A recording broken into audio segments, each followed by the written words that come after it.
Measure the height of 1,000 adults, the weight of 1,000 newborn babies, or the minutes it takes you to get from home to work each morning over a year. Plot the results, and something striking happens. The numbers pile up in the middle and thin out toward the edges, forming a smooth, symmetric mound. That shape is the normal distribution, and once you start looking for it, you find it almost everywhere. Imagine measuring the height of every adult man in a country.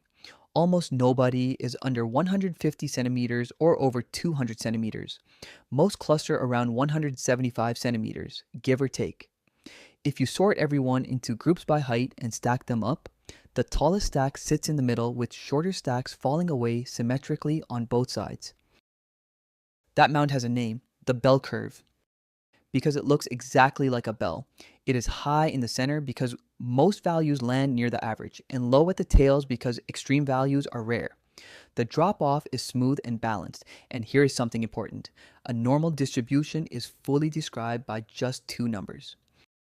The first is the mean, which is simply the average value. It marks the center of the bell, the peak of the mound. The second is the standard deviation, a measure of spread. A small standard deviation means the data huddles tightly around the mean, giving a narrow bell.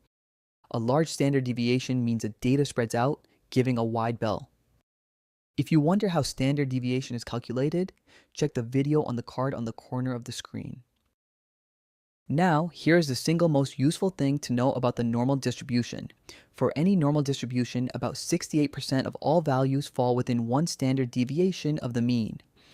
About 95% fall within two standard deviations, and about 99.7% fall within three. This is often called the empirical rule, or simply the 68, 95, 99.7 rule. Let us apply it to our height example. Mean of 175 centimeters, standard deviation of 7 centimeters. The rule tells you that roughly 68% of men are between 168 and 182 centimeters. About 95% are between 161 and 189 centimeters. And almost everyone, 99.7%, falls between 154 and 196 centimeters. Anyone outside that last band is genuinely unusual, which is why a man over 196 centimeters turns heads in a room. This rule turns a vague sense of normal into precise expectations. You no longer need the full data set to reason about it. You just need the mean and the standard deviation.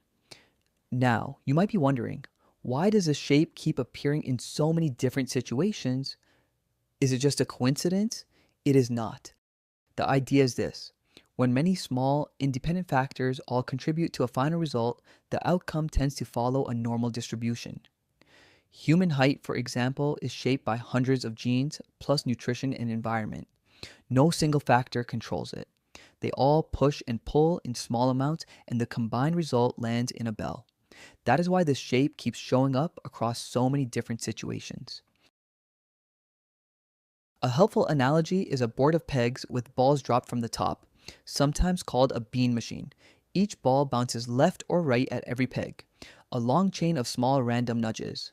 Drop thousands of balls and they settle into the bins at the bottom in the unmistakable shape of a bell every time. So where will you actually use this? In quality control, factories assume that a well-behaved process produces measurements that are normally distributed around a target.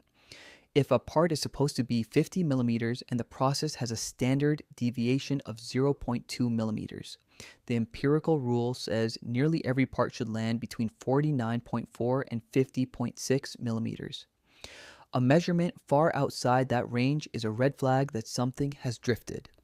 And the process needs attention. This is the foundation of statistical process control and control charts. I want to make a small pause here. If you work in quality and want to apply these concepts hands-on, check out SigmaDesk. It is a free web-based tool built for statistical process control. You can create control charts, run capability analysis, and analyze your process data all in one place with no installation required.